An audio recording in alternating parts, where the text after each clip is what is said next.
அப்படி இருக்கும்போது கண்ணுக்கு தெரியாம இருக்கிற யாரோ ஒருத்தன் மேல நாம கம்ப்ளைண்ட் கொடுக்காம இருந்தாதான் நாம அவனுக்கு பயந்துட்டோன்னு நம்ம கிட்ட நேர்ல வரத்துக்கு ட்ரை பண்ணுவான். அது மட்டும் இல்லைன்னு வைங்க, அவன் கோவத்துல அதுக்கப்புறம் என்ன முடிவெடுப்பான்னு சொல்லி நமக்கே தெரியாது கபிலன். இதனால நம்ம குடும்பத்துக்கு எதுவும் ஆயிடக்கூடாது. அதுவும் அப்பாவுக்கு உடம்பு முடியாம இருக்கிற நேரத்துல எந்த பிரச்சனையும் வேண்டாம் தான் நான் மணிகண்டன் கேட்டப்ப கூட கம்ப்ளைண்ட்லாம் எதுவும் கொடுக்க வேண்டாம்னு சொன்னேன். நீங்க உங்க குடும்பத்துக்கு எந்த பிரச்சனையும் வேண்டாம்னு சொல்றீங்க, ஆனா உங்க தம்பி அவ்வளவு ஏன் இந்த தெய்வான கூட உங்களை தானங்க தப்பா நினைக்கிறாங்க? நினைச்சா நினைச்சிட்டு போட்டும் கபிலன். இன்னைக்கு அவங்க என்ன தப்பா நினைப்பாங்க, ஆனா நாளைக்கு விஷயம் தெரியும் போது எனக்காக அவங்க வருத்தப்படுவாங்க. அப்போ அது வரைக்கும் உங்களை யார் என்ன பேசினாலும் வாங்கிட்டு அமைதியா இருக்க போறீங்க, அப்படித்தானே? நான் எதுவும் அப்படி சொல்ல வரல கபிலன். வேற எப்படி சொல்றீங்க?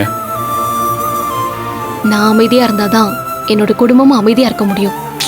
போதும் புனிதா, உங்க பொறுமை உங்க மனநிலைய எந்த அளவுக்கு ஸ்ட்ரெஸ் பண்ணுமோன்னு எனக்கு ரொம்ப பயமா இருக்கு. அது நம்ம குழந்தைய எந்த வகையிலையாவது பாதிச்சிருமோன்னு நான் ரொம்ப பயந்துகிட்டு இருக்கேன். அப்படிலாம் நீங்க எதுவும் பயப்படாதீங்க கபிலன். நாளைக்கே நான் ஹாஸ்பிட்டல் போறேன். அப்பா என்கிட்ட ஃபர்ஸ்ட் என்ன பேச வராருன்னு தெரிஞ்சுக்கிட்டு அதுக்கேத்த மாதிரி நாம கம்ப்ளைண்ட் கொடுக்கலாமா வேணாமான்னு சொல்லி முடிவு பண்ணிக்கலாம். நீங்க எது சொன்னாலும் எனக்கு ஓகே தான். எனக்கு இந்த வீட்டோட பாதுகாப்பை தாண்டி உங்க நிம்மதியும் சந்தோஷமும் தான் முக்கியம். அதுக்காகத்தான் நான் அமைதியா இருக்கேன். எனக்காக இன்னும் கொஞ்சம் பொறுமையா இருங்க கபிலன். எனக்கும் நம்ம குழந்தைக்கும் எந்த ஆபத்தும் வராது. ஆபத்து எல்லாமே நம்ம குடும்பத்துக்கு தான் வருதுங்கிறது உங்களுக்கு புரியுதா? உங்களுக்கு ஆபத்து இல்லைன்னு எப்படி சொல்றீங்க?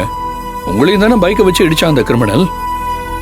இல்ல கபிலன், அவன் என்கிட்ட ஏதோ ஒன்னு கன்வே பண்ணதான் அவன் என்ன செலக்ட் பண்ண மாதிரி எனக்கு தோணுது. ஏதோ நீங்க சொல்றீங்க. சரி, உட்காருங்க, வாங்க.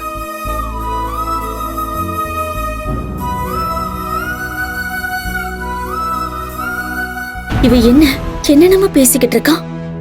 ஒருவேளை நாம இவங்க பேசுறதை கேக்குறோம்னு தெரிஞ்சு என்ன டைவர்ட் பண்ணி இப்படி பேசுறாங்களா? இல்ல, நாளைக்கு மாமாவை புனிதா பார்க்க போறாங்க.